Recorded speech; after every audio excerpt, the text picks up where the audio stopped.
G'day, here's a little beginner's parcel of Boulder Opal.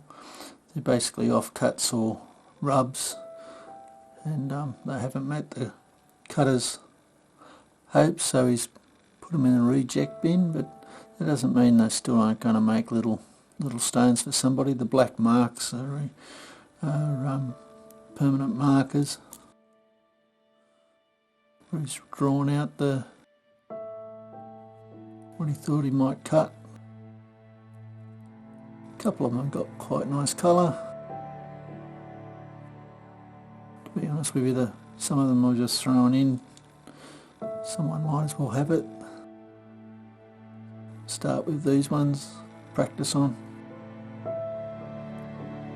This is a piece that'll cut a nice stone.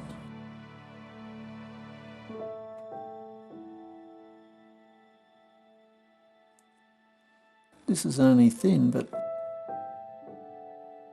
for the colour in it, bright reds, you could inlay that in something and it'd look nice, quite nice.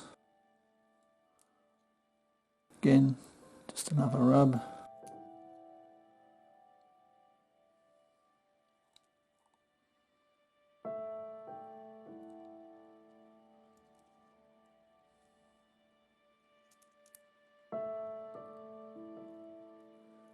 Bit of red in that piece, pinks, greens. Again, permanent marker. Make a nice little stone, as with this one, I think. Anyway, I hope you've enjoyed looking at those. Cheers.